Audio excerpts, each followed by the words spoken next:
All right, we're live. We're live and on fleek. Apparently. Welcome to Go Game Go. Episode 7, the Intellivision Amico episode. Yes. You know, I'm really excited about some of these videos. I've been doing, trying to do my research, and I was just talking about that where we have both seen this video now of what was the gentleman's name? What's his show? Oh, Mad Little Pixel? Mad Little Pixel, yeah. Talking about the system. So, and he's got some good, honest points that are like anything else. The Amico is a real interesting system, and I totally dig what Tommy's saying about going back and as other people might say, I'm not just saying that. I'm a family guy.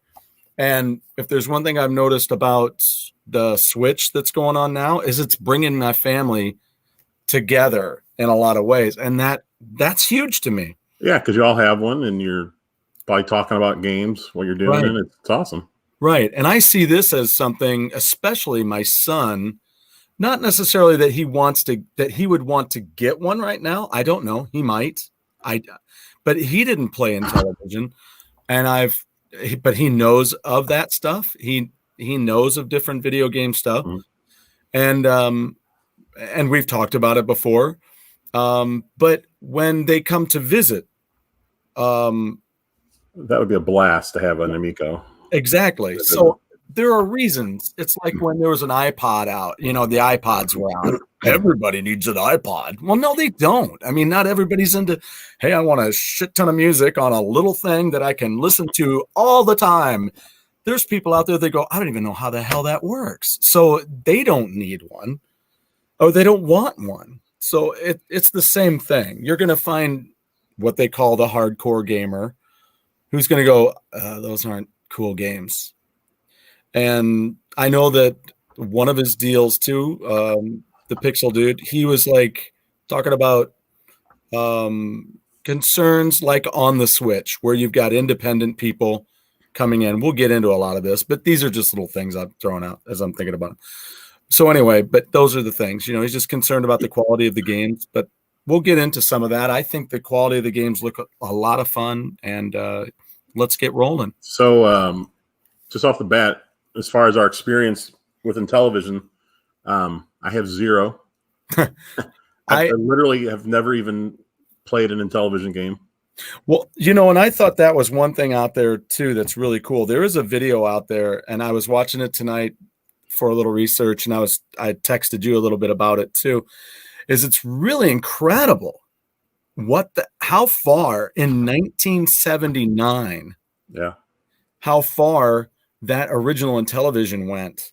Not just the console, but we're also talking about the computer home piece into which you would dock the original system. And I was just telling Jeff earlier, it would help you learn a language. You can watch the video out there. It's a really neat video to check out for a history of the Intellivision. And but it says if you're planning to go to France, they have a cassette or a cassette, as the guy said, that you would put in, and it would interact with you with the microphone. Also, it would help you do your taxes even. What game system now helps you do your taxes? I don't know. Not that you'd maybe want Mario going, you're going to get a lot back. Who knows? Maybe. I can't wait for Tommy Tallarico to show off the multiplayer tax creator, tax form maker. That'd be awesome. Get the whole family involved. That would be beautiful. But anyway, do yourself a favor though. If you're thinking about this system and or if this is reminding you of the old Intellivision, check out that video because it's really, really incredible on the things that it would do. I had, as I think I've mentioned before, I had a neighbor who had the Intellivision. I had the Atari 2600. He had the Intellivision. I'd go down and periodically get my ass kicked on his system when we played baseball. I remember, watching the football game I totally remember that. Well, when I had my Atari, and that thing was like the best gifts I ever got. I played the heck out of that. And then I remember seeing Intellivision in the commercials, and I saw the games. I was like, what? Like, where did this come from? Yeah. It was so different. Like baseball had 9 players. Yeah. Even though it was, crude graphics, it looked like baseball. Right. The home run game for the 2600 was just god awful. Had nothing to do with baseball. No. It was just amazing. I always was, a little envious of anyone who had one because I was like, man, that's so cool. But yeah, and the slide over card, you'd get that you had to choose the right fielder to run after the ball and all that whatnot. And it was really cool. That is cool. So let's see. You pre-ordered. You've already pre-ordered, right? So what made you do that? I've been following the Amico for as long as it has been announced, which I think is like 2 years now. Wow. So it first was announced and they said the new Intellivision was coming. And I didn't think too much of it because the Atari VCS had been announced already. And that still hasn't come out. And from what I saw, the Atari VCS, I wasn't like, nothing about it interested me. So I didn't think too much of it. But then as I was reading about the Intellivision on that press release, it mentioned that Tommy Tallarico was the CEO. I was like, Tommy Tallarico? I was like, that's the guy from the Guinness Book of World Records. It's from Electric Playground. He was a host. And I know the funny thing is when that show was first on, I was watching it. And it was Victor Lucas and Tommy Tallarico. And it was always funny because Tommy Tallarico, to me, it always seemed like he hated the Nintendo, which I'm sure he didn't, but he was very harsh on his reviews. Right. And so years later, Video Games Live started up. Have you ever been to one of those concerts? No. So they go around to different cities and they use the local symphony and they show video game footage while they play video game music. Just like Harry Potter and all the other things they do. Yeah, it's awesome. I mean, it was really good. I went to one in St. Louis. We went to one in Kansas City. But Tommy Tallarico was running it. He started it. I was like, because when I first heard it, I was like, Tommy Tallarico? I was like, the Electric Playground guy? And that's when I found out. That's when I found out that he had been in the video game business for years and years, worked on, hundreds of games. I had no clue he had worked on those games until Video Games Live. So I was trying to think, how does he go from being a host on a video game review to the lead guy touring a symphony? I'm like, yeah, no doubt. I had no idea of his background. But I was like, wow, that's really impressive. First of all, to get, co-host a show, that's pretty cool. And then to do the symphony, it's like, that's got to be a lot of work. I don't know how he pulled it off, but that's pretty impressive. I think it's pretty cool to co-host a show. Yeah. Yeah. So when I heard he was involved, then I got interested because I was like, he had a really good show. He does a great little symphony tour. It's huge. It goes all over the world. He's done hundreds of video games, the music for video games. I was like, all right, this has my interest. So then I started watching. I think there's a couple of videos that came out, and he talked about what the plan was for it, where they were going for family fun and just kind of casual games, something that anybody can pick up, play. Controls are easy because you don't really think about it. Because we've played games our whole lives. You don't really think about how difficult, like a sports game is. Yeah. You don't really think about how difficult it is. But try having someone, play Madden for the first time. It's like, it's not happening. No. Matter of fact, when Madden, remember we used to play Joe Montana football. Yeah, we did from the Sega. Joe Montana. But we used to play that all the time, and it was just such simple controls. And then I played Madden, Madden 92, 93, 94 in there. Yeah. And then when they went to the new systems, it was a 32-bit, and they changed it where remember when you would do a pass play you would get 3 boxes. You know, Yeah. it'd be like ABC. You press the Yeah. button. Well, once they went to more of a 3D look, I mean, it was cooler looking where you could see the whole play develop and you could see the guys running. And they would have like the button over their heads. But I don't know what happened. My brain and hands never made the connection. I was terrible. I just couldn't do it. I don't know what happens. Like I feel like an idiot. It's like, why can't I play this game anymore? Yeah. They're difficult. They're more advanced, which is great, but it's not for the masses. Yeah, and even though I play games like Breath of the Wild and Uncharted, stuff like that, and I love those games. Yeah. I do play a lot of really casual games. Yeah. Like especially now on the Switch. I mean, I told you I played the heck out of Battleship, the online portion. Right. It's just fun. You get in, you play for 10, 20 minutes. Controls are simple. You're in and out. You had a good time. I love the short time span when I just want to come home. Sometimes I come home from work. I get off of work early. So, I love coming home and just you let loose with 30 minutes of a game, and then you go sit down for a little bit, maybe take a nap, and then you move on with the rest of your evening. Dinner comes and you're on your way. But that little 30-minute, 20 minutes, whatever it is really important. I mean, at this point in my life, I don't have time.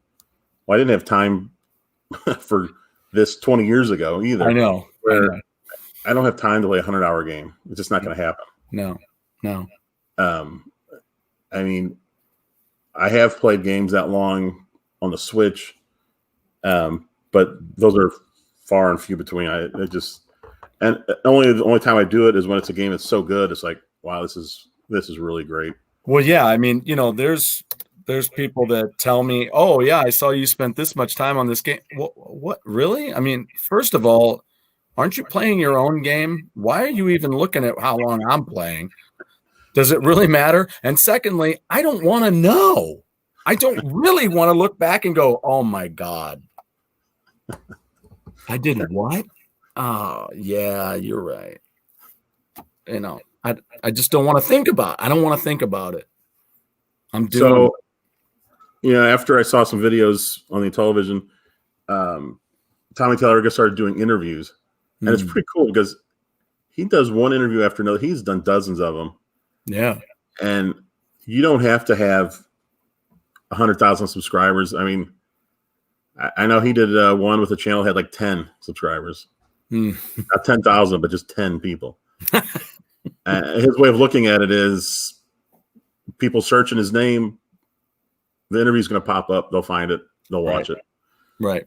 And so that's pretty cool. But it's so funny because my wife, Celia, during this time, she was going to school for her master's. It pretty much coincided exactly with the announcement of the Amico. So I did have extra time because at night she was doing her homework. Yeah. And so I was like, I pretty much do whatever I want at this point. I got to leave her alone. So I said, you know what? I'll help you out. I'll put on some video game videos, something you have no interest in. That you don't even care. You won't even notice. I'm doing this for you. I don't know if she was convinced, but I'm about ready to tear up because I think this is beautiful. So I watched. It's crazy. I probably watched like 90% of his interviews, because every time he did an interview, you learn a little bit more about the Amico. Right. And the more I learned, I was like, wow, this is just such a cool system. I mean, it's so different. It's there's nothing on the market like it. It's really unusual. And, not to mention, again, I'll step back to, I mean, this is the guy who's in the world records for being involved in the most video games in the history of the video games. Yeah. And these aren't slacker games either. I mean, these are Tony Hawk. These are, you can tell me a million more, but I can't think of them all now that I worked on Metroid Prime. Yes. Of course, Earthworm Jim. Mm-hmm. Just a ton of stuff. Yeah. So these aren't slacker games. I mean, and this guy knows, and he's really making a charge to do something great. with these games. And so I'd be watching all these things. He'd tell stories. He tells stories of his about how he got in the business. It was a really interesting story about how he did it. It was, and other things. And by the time the pre-order came up for the Founders Edition, I was like, man, I'm sold on this. I got it. But the funny thing was, it wasn't completely the system or the games, the controllers. What was really interesting is it was Tommy Tallarico that sold me on the system. I was 100% confident that he knows what he's doing and that this thing's going to be good. And he believes in it. He believes in it. And I'll tell you what, I wouldn't bet against him at all. I know there's a lot of detractors out there. Well, not a lot, but there's a lot of vocal ones, I should say. I guess they're more vocal than anything. Right. He's done everything he's wanted to do. It's like, why would he put out a piece of crap? It's like, I don't think that's happening.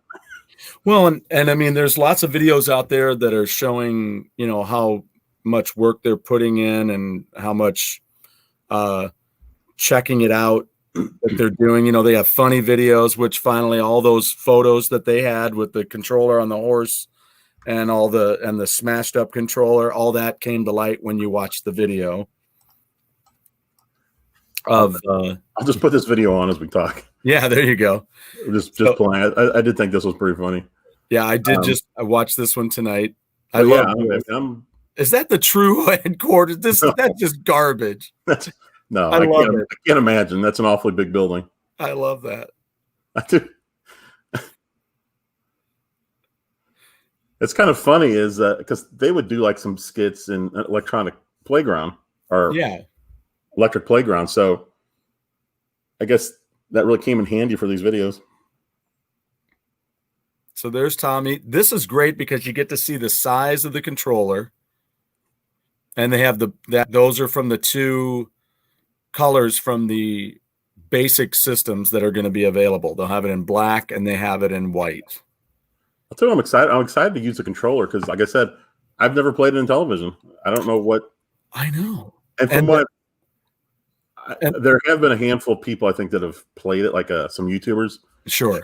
I know John Riggs has, Metal Jesus has, a couple of other people there.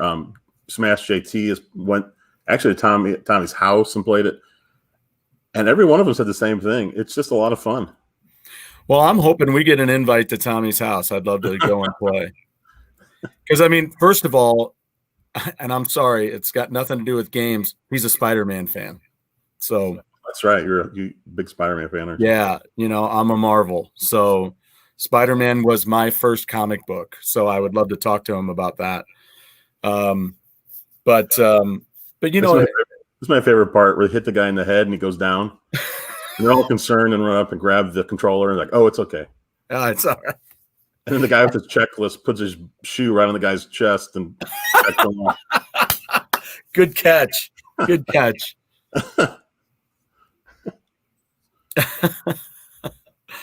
Yeah, so when the Founders Edition came out, man, I went ahead and grabbed it. It was gone in like 5 hours. It was It was fast. I should get back on there and buy the one the guy canceled. Can I have the one he canceled? Hey, that one Mad Little Pixel canceled. Do you still got that hanging around? Why didn't he call me? He should have just called me and said, look, I don't think I don't know if I'm going that direction now. So if you want it, I'd be like, yeah, man. I know what I want to do. Whoops.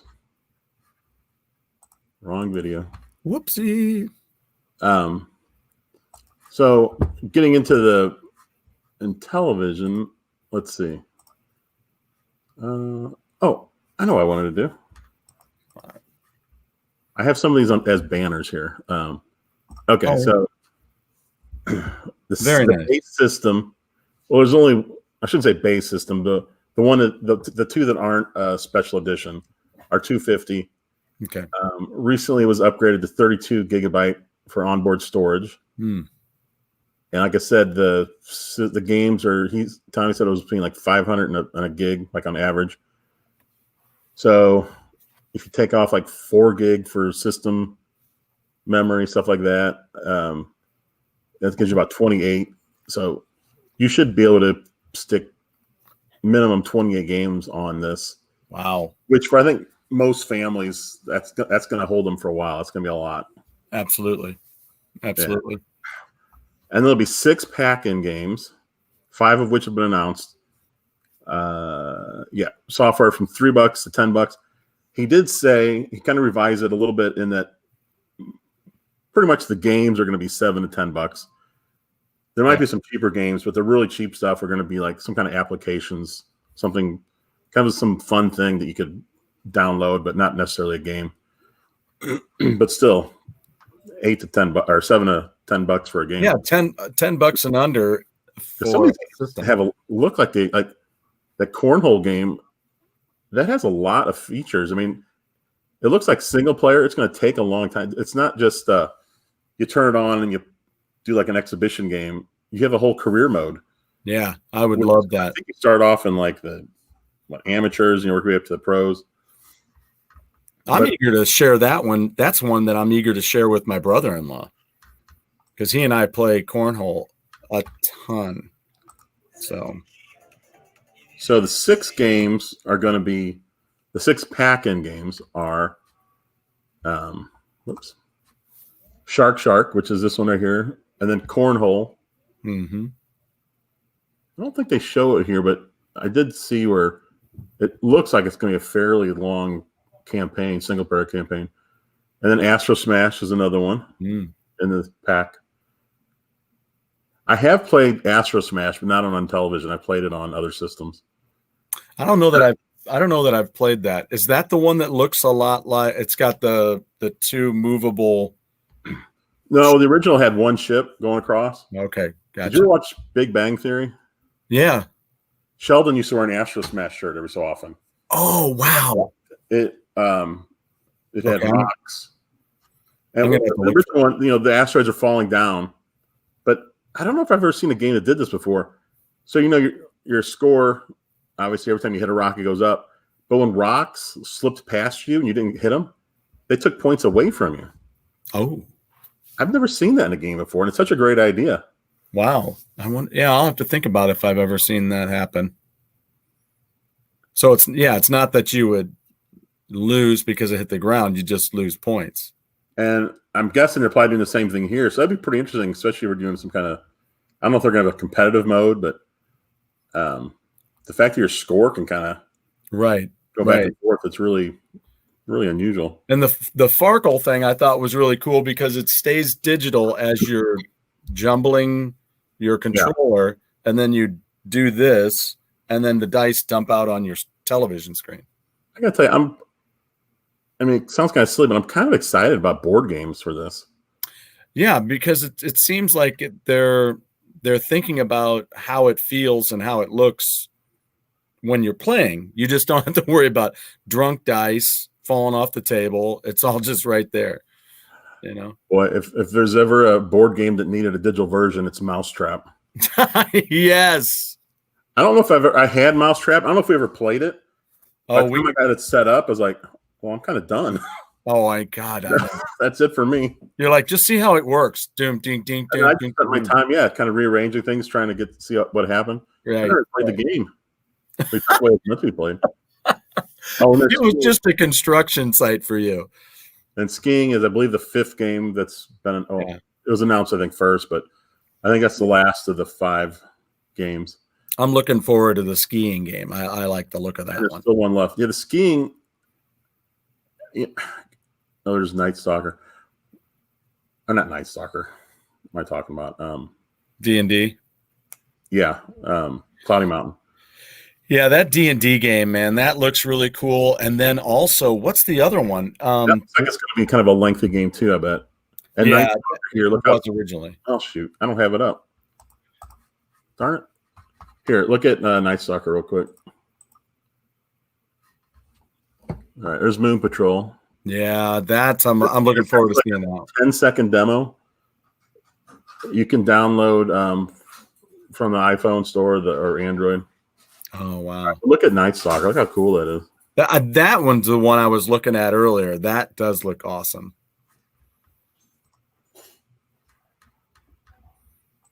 Yeah, there was now Night Stalker. That reminds me of Berserk from it's that same kind of it just reminds me of, structural pieces, and you have to maze your way through and shoot things.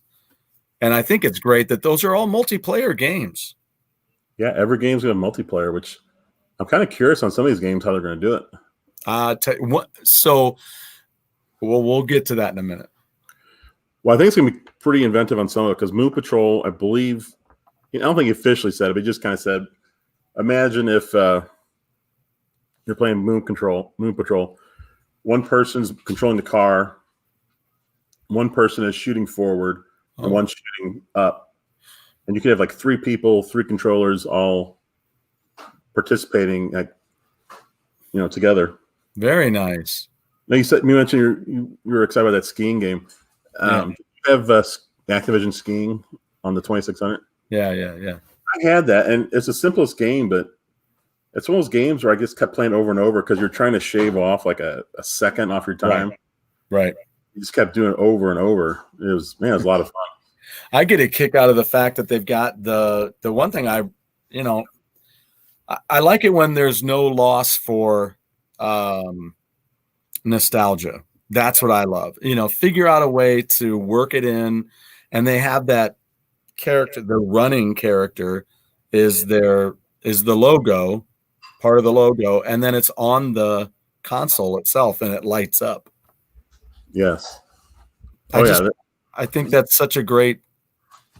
Well, speaking of that, there's 5 categories of games.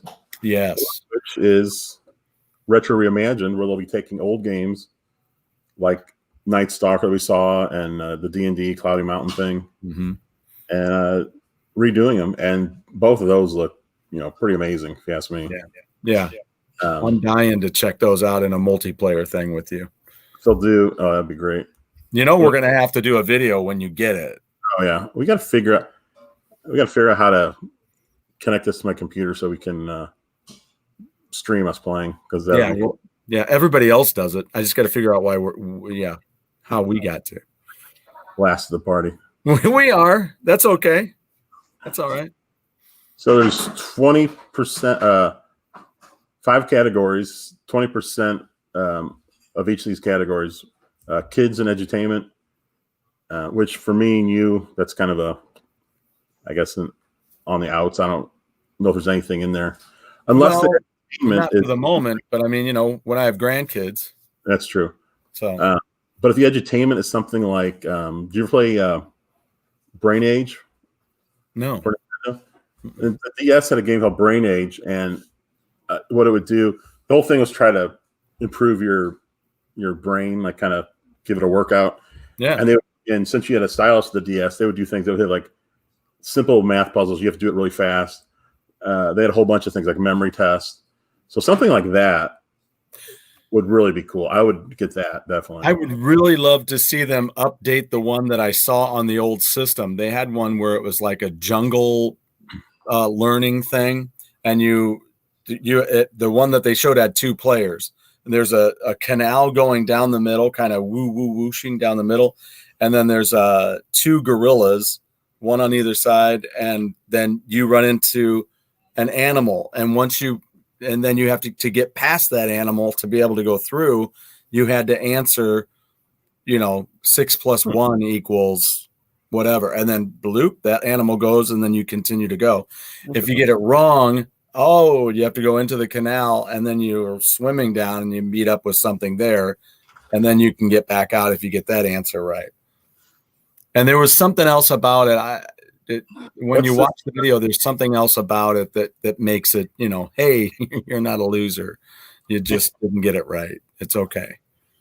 You're not a loser. You're not a loser. Just try it again. Just keep going. You're good. Keep going. So we were talking about retro reimagined. Then there's sports and recreation. It's just funny with when I did my Genesis. I had a ton of sports games. I had Madden, right? Hockey. I was going to say you were hockey, yeah. I loved hockey, but then when I went from 16 to 32, I stopped playing sports, and it was because, like I said, I don't know, something changed. It just, at least for me, I didn't like them as much anymore, and I've barely played sports games since. I played a handful of baseball games. since then, but that's about it. Yeah, for me, it was always about. For me, it was. I just want to sit down and play. I'm like that. I'm a little impatient. I don't want to be, but I'm here to play. I'm not here to figure out what color I want to wear. And the most I ever really wanted to do was NBA Jam, where you get to choose your team. Yeah. I always wanted to be the Timberwolves. I always like, the difference between the tall guy and the really short guy. I don't remember what his name was, but I was just talking to that, but with Nathan, I was like, because he goes, "Is there NBA Jam on any new systems?" I was like, "I don't think there is." Like, that should be a game that comes out on every system. Yeah, it was so much fun. It was awesome fun. I just, so but then it just got too detailed, and I'm just not that guy. I'm not that guy that's like, "Hey, you want to come over and play baseball?" Okay, and then you spend the first 30 minutes just figuring out who's on your team, what team you're going to be. You're like, "Oh God, no." Also, whenever you play a sports game, and you come over and you play for the first time, you get slaughtered. Oh yeah, right. And it's like, trust me, it'll be fun. It'll be fun in about 2-3 hours. Yeah, yeah. When you finally learn how to move. But that's why I'm excited about the sports and recreation category, because I see myself buying sports games for the first time since the 16-bit era. Right. I mean, like a lot of sports. Like, I do have Super Mega Baseball 3 for Switch, which is a great game. But I kind of want to go back to some of these simpler games. Yeah. And hopefully they've redone them. Actually, Tommy Tallarico released a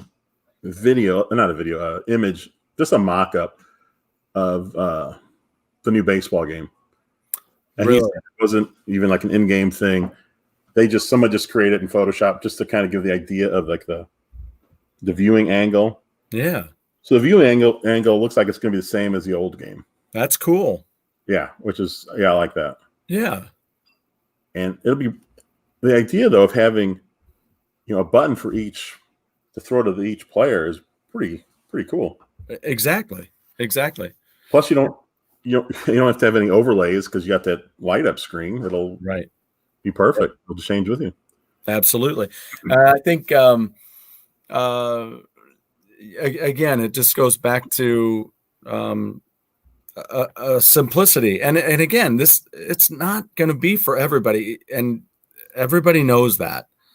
It's everybody's there. Some people are probably downing it for what it is that they don't understand for the reason that you would get this, but not everybody owns a PlayStation. Not everybody owns an Xbox. I bought the original Xbox. I haven't bought an Xbox since. And the Nintendo's the only thing I've ever stuck with and gotten everything. Now, PlayStation, don't get me wrong. And now, my only question on that is whether I'd get a PlayStation 5, because I'm pretty good with what I've got. I've still got so much to do on the ones that I've got. Well, this will be the first time. PS2. This will be the first time I don't buy an Xbox or a PlayStation, right away. At least one of them. Right. I might, maybe 2 years down the line, when they come out with a new model, because they're going to. Right. I'll think about it then. Right. Because it's not like I don't like those systems. I've had every PlayStation, every Xbox, and I've liked them. Didn't like the Xbox One very much, though. Yeah. It wasn't much for me to play, so I barely touched it. But yeah, those are going to have to wait for me for a couple of years. That's another reason I'm excited about the Amico, because it's a new system coming out right this year. Right. It's for October 10th, but yeah, it's not the newest version of something you've already gotten. It's brand new. Yeah, especially for someone like me who's never played Intellivision, I get to use that type of a controller for the first time. Right. So that's what I'm really excited about. Yeah. Another category: card, dice, and board game. Mm-hmm. You know what board game I'd want to see on here is my favorite board game is Aggravation. You ever played that game? We played it so much. There's it gets in our family. There are words that get put together that we may not have even heard before. They're not good words. They're not words that I want to display here. But yes, many bad words are said during that game. Did you know that they changed that the design of the board? I think it's back to where it was. So when I was playing as a kid, it was like in the 70s, and my grandma had it. Yeah, but she probably bought. It's probably either a late 60s or early 70s edition, and it had, it's one of those games. Is Sorry like that, where you kind of go around the board. Yeah, you go around, right? Well, Aggravation had it where you had there was these points. There's 5 points going around. Mm-hmm. If you landed on it, directly on it, then you could just skip around the points and go right down to your thing. And there was also a special spot in the middle, where if you could land there directly, you could go there if you wanted to, but you have to roll a 1 to get out. So it's kind of a gamble. Right. Yeah. But if you get out, boom, right. You're right there by your home base. Yep. But at some point they took away, I think it was the 5 points where you could do a shortcut all the way around. Because I bought that version. I just assumed it'd be exactly the same. But I was like, this isn't Aggravation. I was like, what is this? This is slightly perturbed. I mean, I'm aggravated, but not for the same reason. I'm aggravated that I bought this. The game's not pissing me off like it should. It's called Aggravation. So I went back and I got my grandma's board game out again, and that's what we still have today. It's that's hilarious. So do you have both still? I don't know if I have the one that messed it up. I wish I did because I can't. Because I'd like to see it. You can't prove it. Because I was like, this isn't right. I did buy. There's a store by us called Miniature Market, and they sell board games, and they have a section there of board games that have been like dented, like the box. Yep. They're still new, but they sell them for like 80% off sometimes. Shut your mouth. Why haven't we gone there? It's like $270 in Manchester. It's really close by here. What? Yeah, well, they got board games like crazy, but they have one small little stand-up shelf. It's not even that small. It's decent size, where you can buy. They're usually anywhere from like 30 to 80% off. But I got Aggravation for 80% off. And I got it because I'm missing some of the marbles from my grandma's original board. But what stinks is those old marbles are the cool marbles they used to sell back in like the 50s and 60s, the ones that had those swirly patterns in them. Yeah, right. And the new marbles are just like a solid color. It's just kind of boring. It's not really I don't know. They're not even really marbles anymore. They're not even really marbles. But that's aggravating. I bought it. It's really aggravating. But I noticed on the box it was back to the normal design. I was like, perfect. Well, okay. All right. We got to talk about that later because I got to figure out where this place is. I got to go. I was just down there. I was right by that today. It's easy to miss because it's in a strip mall off the side, and you're zooming down Manchester. You don't even see it. So it's on the side by the theater. No, opposite side. Okay, so we shouldn't even be talking about this now. But okay, I get it. There's a pub there. There's Raising Cane's and all that stuff. Church. No. It's no. It's west. You have to cross 270 to go down Manchester, and then if you do that, it's on your left at that point. Okay, and it's called what? Miniature Market. Okay, I'll go there. All right, maybe I'll do that tomorrow. Okay, so anyway, back to the Amico. That's what we're talking about. So, and they're going to have original games too. And original ones, yeah. So we'll see what those end up being. Yeah. Still $10 or less. Yeah, it's hard to beat. So the console, this stuff I really don't care about, to be honest. Well, and except I've got the memory with the 32 gig. That's cool. Obviously, it's going to have HDMI 1080p output. Right. And I know one thing that I think some people are confused with is they think it's a retro system, and it's really not. No, these are all new games. Some of them are based on old games, but this isn't a flashback. You're not going to. It's not loaded up with old Intellivision games. No. Now I noticed on this it says it says one USB. I could be wrong, but I thought I saw two. There were two. And there's a USB 2 and a USB 3, I believe. Okay, then yeah, right. I think they changed that. Okay. Now the one thing though that is important is this is the dimensions though. It's good to know. I mean, it's you saw the controller in the guy's hand, so you know what the size is there. So but 11 I think by 9. That's really not that big, is it? It's small. No, it's pretty small footprint there. Yeah, it's not too bad. Now, you brought up something yesterday when we were talking about the show. You're curious if you're going to be able to plug if you're going to be able to use a Bluetooth headset. Yeah, right. And I don't think you can as is, but I'm wondering, this would be a good question to ask Tommy Tallarico, but I'm guessing you could probably plug in some kind of, well, I don't know if it has Bluetooth already built in. I know, that's what I'm wondering. I will have to. That would be a good thing to ask him, whether it's just controller wise or if it's just for the controllers or if it does the other. Oh, you know what else I was listening to on one of his interviews that I was listening to? I saw the piece where he was talking about the controllers, and he was saying that they were going to go with the wireless for recharging. They were going to go for what's called, it's QI, spelled QI, but it's Qi. They were going to go with that form of recharge, but they decided on the controller it has 3 little points down below, so it's got a contact point. So there'll be metal contacts that'll contact to the controller. And he said I figured the one thing he didn't start with, and I figured it was the reason why, is doing that Qi system is more expensive. And so to try to keep the cost down, that's one of the reasons they didn't do it. But also the other main reason, and it is a huge reason, it's not as fast. Where you just lay it down on the system and it would, however. Yeah, so the new system they have is cheaper and faster. So it's like, it's a win-win. Yeah, so that's why he said they went with the contact, because it actually works faster, and that's what you want. You want to get back to the game.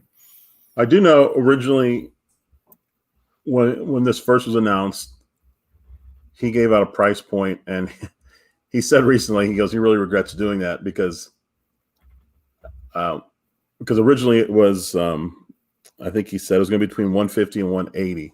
Oh, yeah. But he said as they went along, especially with the controller, they kept and the console, they kept making things better and better because they thought it would help the system last longer. Right. And so I think $250, but he also said I think at some point, maybe at the end of 2021 or so, if he can, he wants to bring it back to $200. Yeah, that'd be nice. Because I just spent money on a system, so I'm like, I got to figure out, you try to figure it out. The other thing that, like you said, they were going through some controller changes, and they have the 4-button system on it, and it's on either side so that it's ambidextrous for my wife. She will love that. Which is cool. I don't think there is a controller like that. No. And the other thing that I was noticing too, he was showing how it has the grip. It caves. It kind of does a concave thing in the back of it. But also, he was saying the cool thing about this is that you can hold that controller any way you want. Since it's got the gyroscope in it, you can hold it horizontally, while I might want to hold it horizontally while you might want to hold it vertically. And do it that way. Some people might, especially with cell phones and stuff, somebody may be better with their thumb. They may use that touch screen with their thumb. True. Yeah. So. And then on here, they're talking about interactive guidance lighting. Yes. I guess that's just that light strip going around. Yeah, the LED lighting is really, I think that's really fun. I think that's cool. The controllers, which is cool. Yeah. I think we were talking about that yesterday. That one thing I can see is perhaps, and I think Tommy may have mentioned this, where it could light up when there's a new game on the store. Yeah, because you were mentioning how the Wii did that. Yeah, they did that for certain announcements, which is cool. Yeah. That'd be a great use of it. Yeah. Because as soon as you see it lit up, it's like, ooh, what's something? Hey. And then I think we've talked about this before, the Karma gaming engine that is really cool, where it's like on the fly adjusting difficulty for each player. Yes. It'd really be cool for multiplayer too. Yeah. Or, I mean, besides just 2 people, I mean, like, 3, 4, 5, 6 people.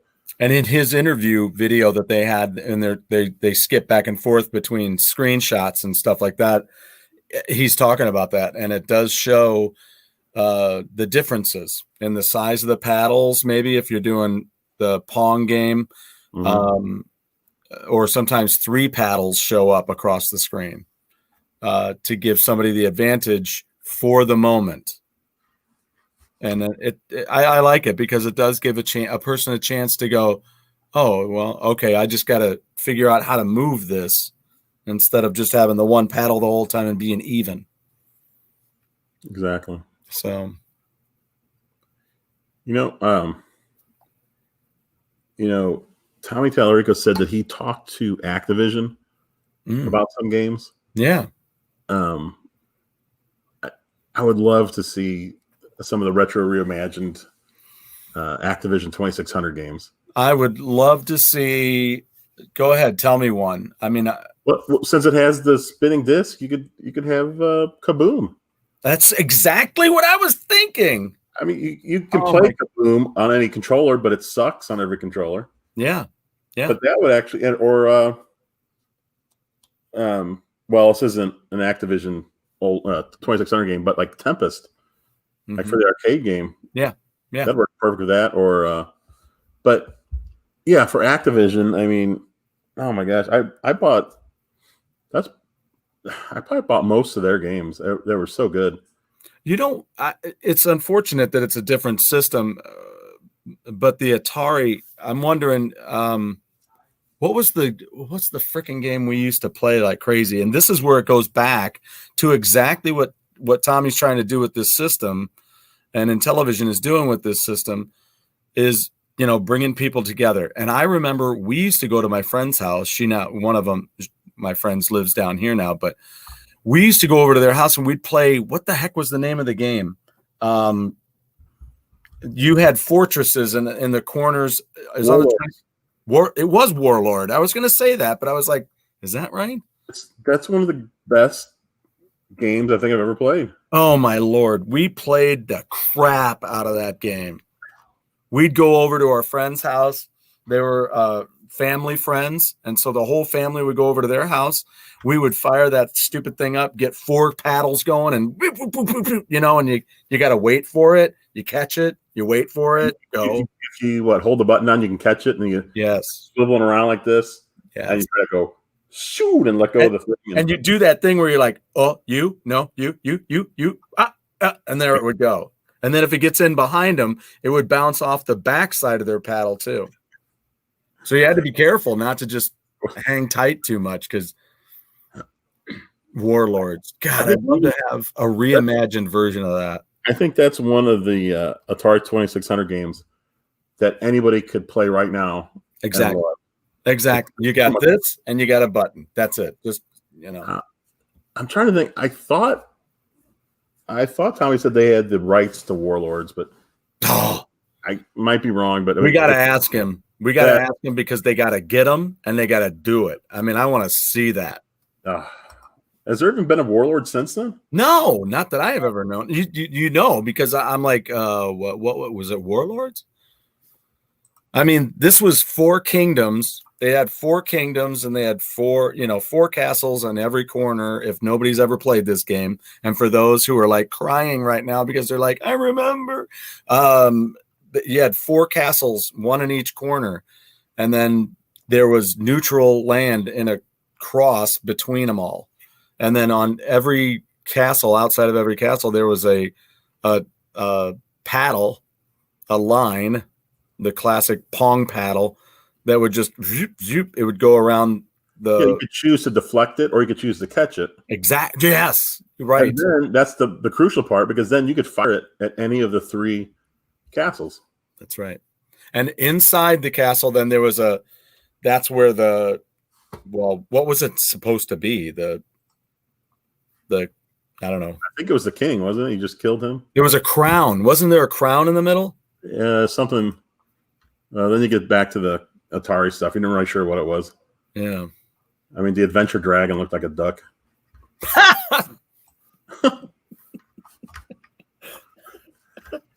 No, I'm not afraid. You're a duck. So who knows what was going on? So anyway, so I would love to talk to him about seeing if he's going to be able to get that. Because that was, talk about family fun. Talk about everybody sitting around just having a blast, laughing it up. That was great. That really was great. That was just an amazing game. Is there anything? Hold on, I'm trying to bring up this other screen here. Let's see. On the controller too, there's the speaker. It's got a speaker and it's got a microphone on it too. Hold on, let me go back to that. That's going to be cool. Yeah.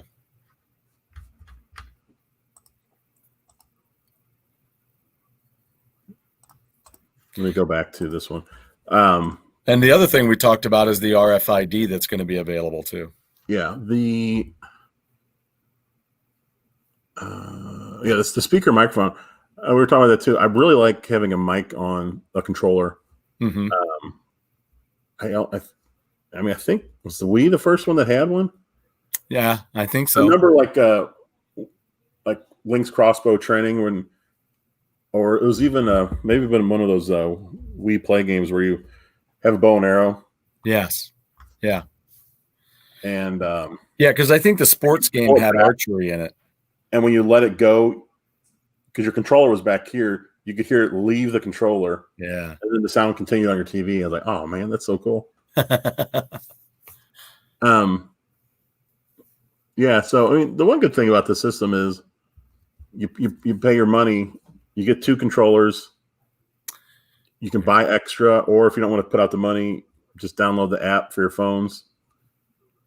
Like I said, it's got the 32 gigs, so you can buy plenty of games where you have to upgrade. And it does have an upgrade system. You can have a micro SD card. One of the other things that I want to make sure that we slip in too, as you were talking about when we were discussing this before, you mentioned that a friend would be able to come over with their game on a wait. How'd that go? Tell me how that goes. Well, Tommy said you'd be able to load your games up on your controller. I don't know on the controller. That's right. Okay, I had it right. Maybe all of them. I don't know. I'm sure it's just like I don't know how that works. Maybe like a game key goes onto your controller, and then when you go to someone else's Amico, you put your controller on it, and then I guess those game keys would then download whatever games you want. Now, I don't know how that works, because if you had 20 games, I don't know if you want to sit around waiting for 20 games to download. Right. So I don't know if you get to pick and choose, or if it's just really fast. I don't know. Right. But yeah, you can take your games with you, play it on someone else's system. So basically, it's like going to someone's house with just a handful of games that you have. Right. And you're still doing it. And then when you leave, the keys cannot be accessed through your friend's Amico anymore. Yeah. But he said they're going to leave the icons there for a while as kind of like a little reminder to people, like, hey, I love that game. Right. What was the name of that game? I think he said if you like click on it, there'll probably be an option where you can just go right to the store and buy it if you want. That's so cool. Now, one thing he mentioned fairly recently is this here. Mm-hmm. Yeah. I'm not that one. It's not even on here. This is from their site. But he mentioned they're going to have some kind of physical buttons that are going to stick to the controller screen if you wanted them. I don't know if it's for people who prefer to be able to, push on buttons. Right. But he said they're going to come with the system.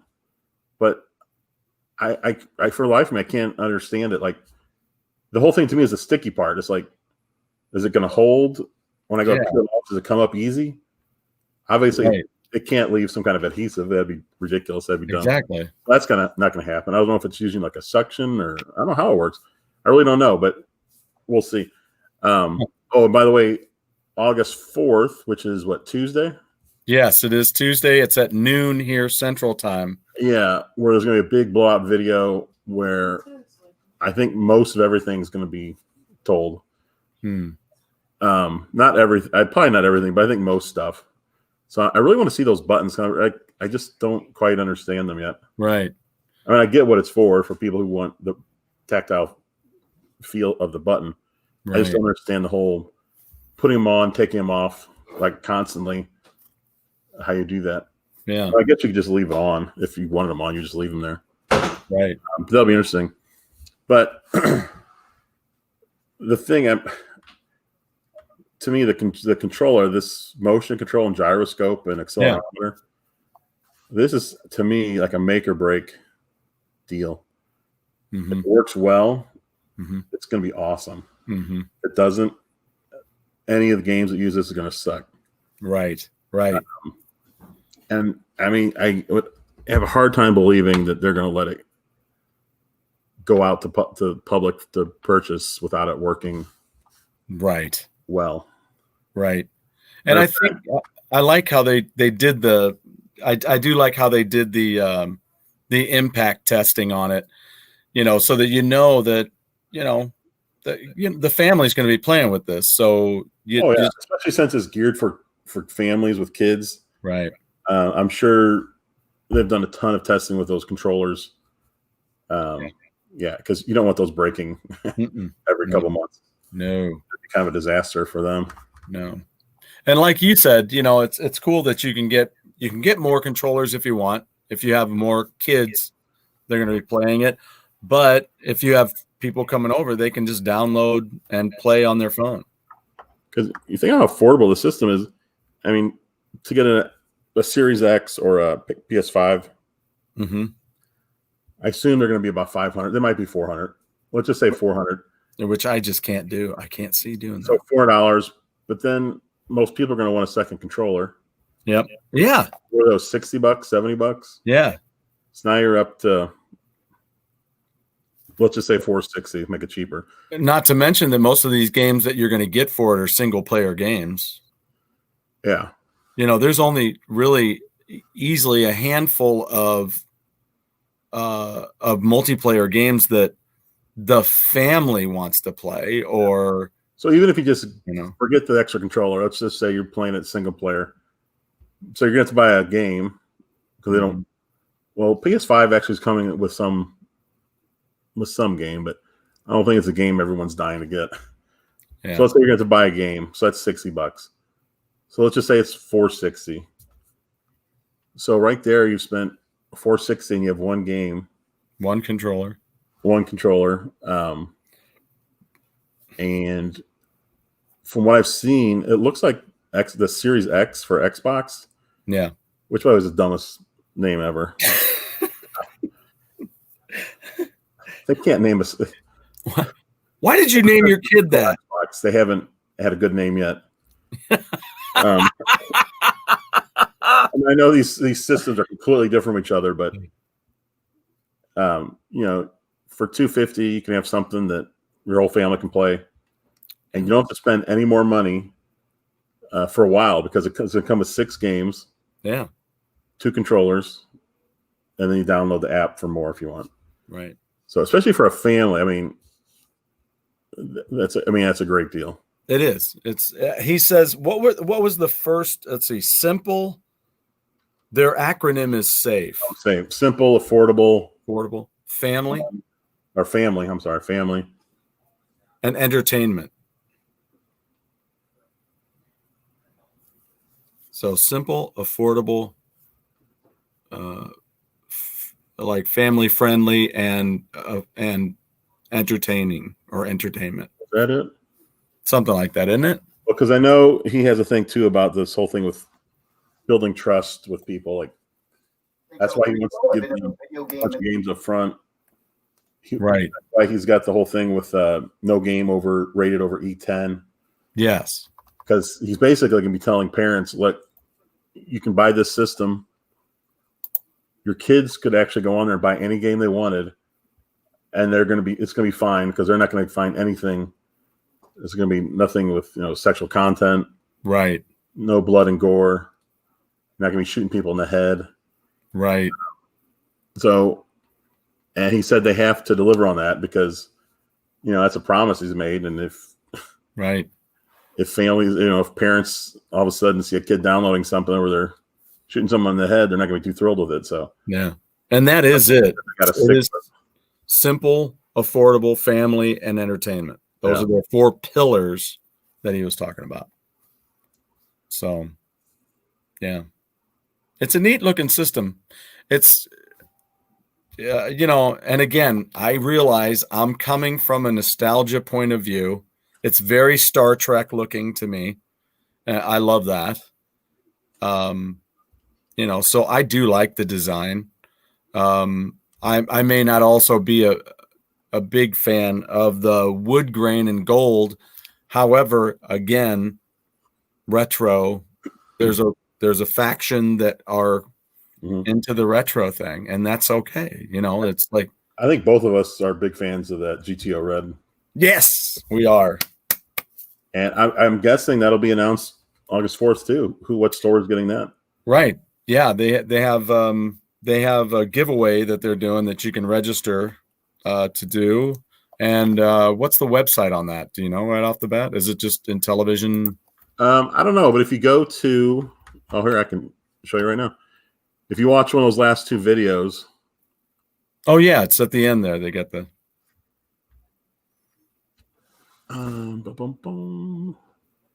yeah, so you just go to Intellivision.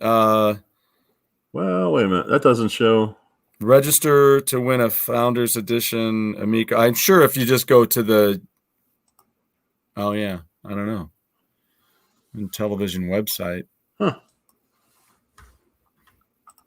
I'm trying to think. I mean, I registered. I don't know where I know, right? It must be the IntellivisionAmico.com. You go there and you should be able, and then you can do it. You can pre-order a game system. You can sign up. I'm trying to see if that's got the sign up on there. I'm sure it does. But anyway. Yeah, I don't know. I would say go to this website here, just IntellivisionAmico.com. And here it is at the very top of their website it's IntellivisionAmico.com. Click here to learn about our Intellivision Amico special event. So you can click on that, and I'm sure it takes you right to where you see. Oh, no, wait a minute. Where do you see that at? There's a big black banner at the top. This says to pre-order your graphite black or glacier white. Yeah. Or the purple.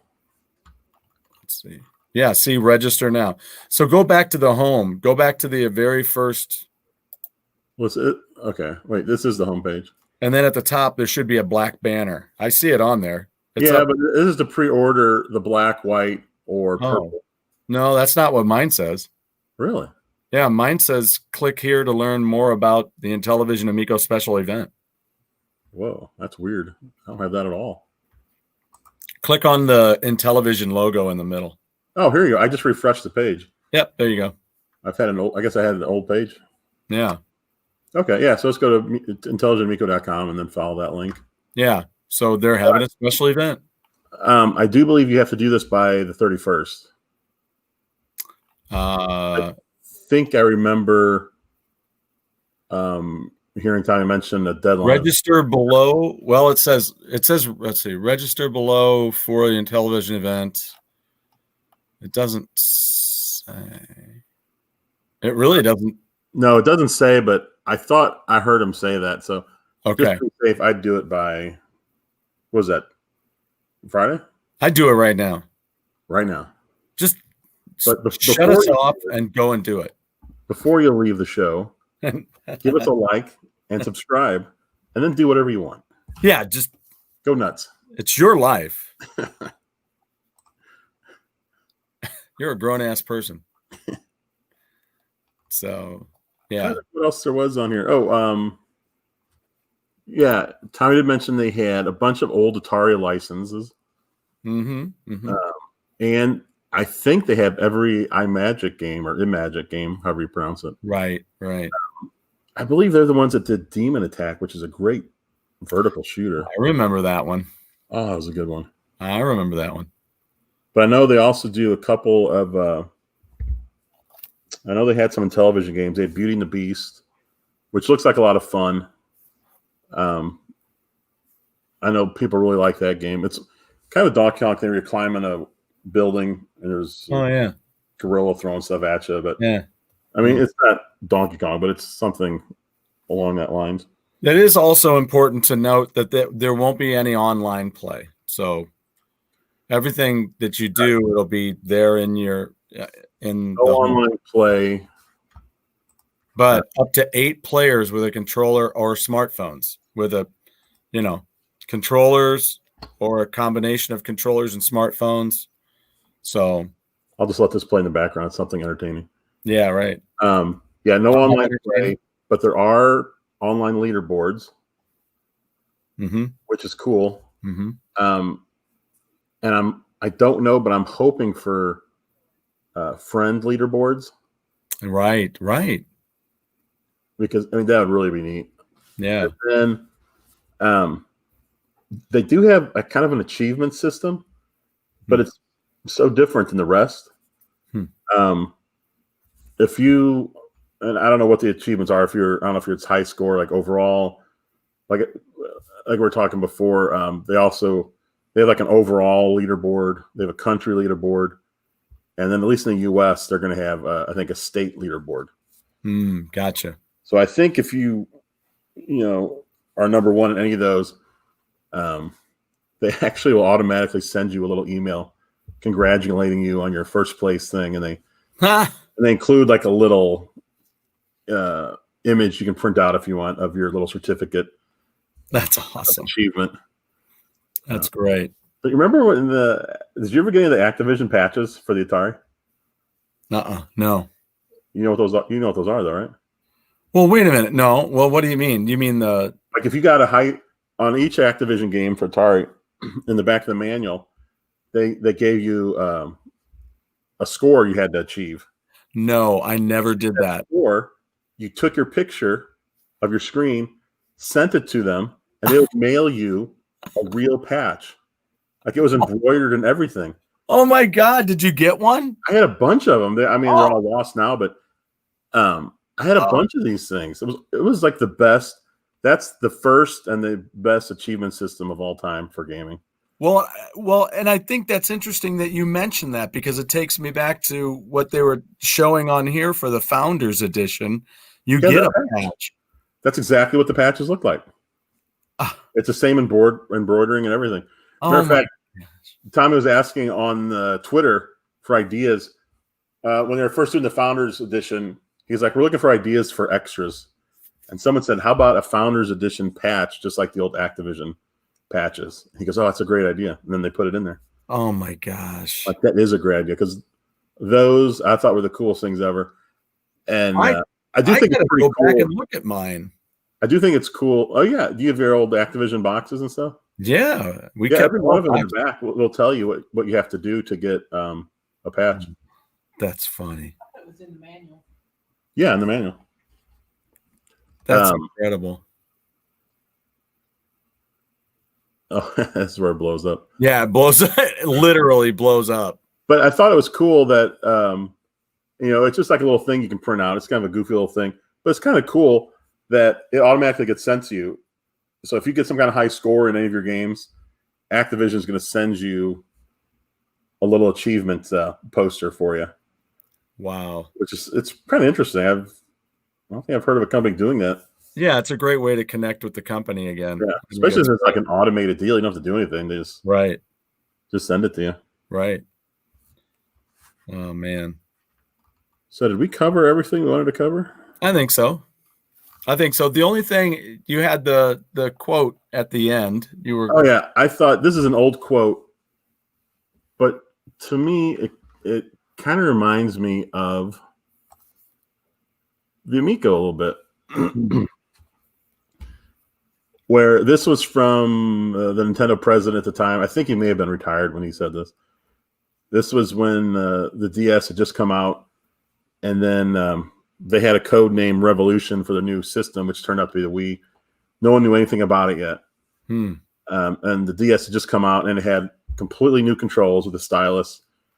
And I think they were worried about if people would be into it because it's a whole new thing. It's like, everyone's been used to just hitting buttons, and all of a sudden you're going to ask them to draw.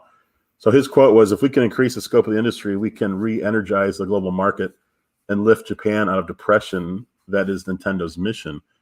And he followed that up with, the DS represents a critical moment for Nintendo's success over the next 2 years. If it succeeds, we will rise to the heavens. If it fails, we sink into hell. I remember that when that quote came out, and I was like, what is he talking about? I had no idea. Like, what? Right. Why would the DS hinge on their success? I mean, that much of their success, but not knowing it, he knew what the new system was, and the new system was even more radical than the DS. It was, the Wii with the motion control, a complete departure from everything we've ever done in a video game. Right. And so he was basically saying, if the public doesn't accept this stylus control, good luck on them accepting this waving the wand around. They're not going to do that at all. And who knew at that point they'd be flinging them into their TVs and breaking TVs? Yeah, I kind of look at that like the Amico controller, because the controller is such an interesting and integral part of this particular system, and of any system, as we've found out. You know what I mean? It comes to light even more as as every game system and every third party manufacturer comes along, and they go, well, here's our controller, you should try this. It's just like with the new Xbox, new PS5. I mean, the new controllers. I saw the PS5 controller. It's really cool. It's just like a beefed up version of the old controller. I mean, everyone knows it's going to be comfortable. Where this controller, other than people that played the original Intellivision, 30 years ago? Right. 40 years ago. Oh my gosh. 40 years ago. Tell me about it. I mean, if it stinks, then it kind of curtains for the system. But I can't imagine it stinks, because the few people I have heard, some YouTubers that have played it, said it was a lot of fun. Yeah. So my guess is they probably nailed the controller. I'm really hoping so, because it will be kind of fun to have a new way to play games. Yeah. And a new set of good, simple games. I'm always looking for something new. Like when the DS was announced, I was excited for that. When the Wii was announced, I was excited because it was something different I've never done before. And while the gyro controls here and stuff, it'll be similar to the Wii. But the disc and having that screen, that's all new stuff. I mean, the Dreamcast had a screen on their little memory thing up in there. That's right. It was a tiny black and white screen. Yep. You could do small stuff with it, but the Amico screen is big. It's color. It completely changes around. Like, you're playing Texas Hold'em. Yes. You see the cards on the screen, and you have your cards here. Yeah. That's perfect. You same with Battleship.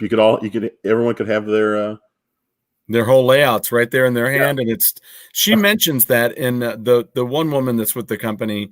I don't remember what her name is. Sorry about that. But during that interview, they have the two people they talk to, Tommy and this woman from the company, and she talks about having a family, and she goes, but when it comes to some of these games, it's kind of cool because you'll have your cards in your hand just like a regular. There'll be an air of disclosure. They won't know what it is, but it's in your hand on your controller. I mentioned that quote from the president, but the flip side, or what he was saying, if it fails, you sink to hell, but if it succeeds, you'll rise to the heavens. Yeah. I really think this controller is going to be a big hit. I think it's going to be a difference maker, and I think that's going to end up what sells a lot of people, a lot of families. I hope so. Once they see another family, if like they go over their house and they see this and they play with it, it's like, it's pretty cool. Right. A whole different way to play. Well, and especially, again, I'll go back to it again too. Let's say they do that, and they don't even know they have the system. I said, dude. What if they do go to their friend's house and then they're like, oh, we've got this new system. Do you want to play? Well, there's 3 of us. Well, just get out your phone. Yeah. Or here, I've already got the app downloaded on my phone. Here, go ahead and you can use my phone real quick. Just don't throw it when you get mad. And up to 8 people. That's crazy. That's that's Saturn Bomberman territory right there. I was right there. I let you ring the doorbell. I'm like, please go ahead. Yeah. So that's going to be really amazing too. All right. So I guess cool stuff. Yeah, I guess we'll end it. But don't forget, next Tuesday, August 4th at noon Central Time. Central Time. Yep. Everything's going to be spilled. All the goods. We'll see what they got going.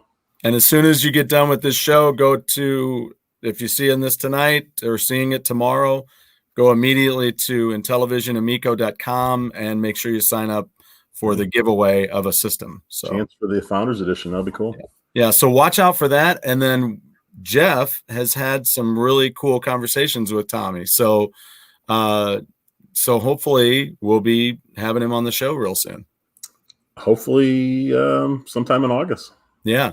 That'd be really fantastic. So all right. Well, hey, have a great rest of the evening, my brother. All right. I'll see you. Great show. Go game, go. All right. Go.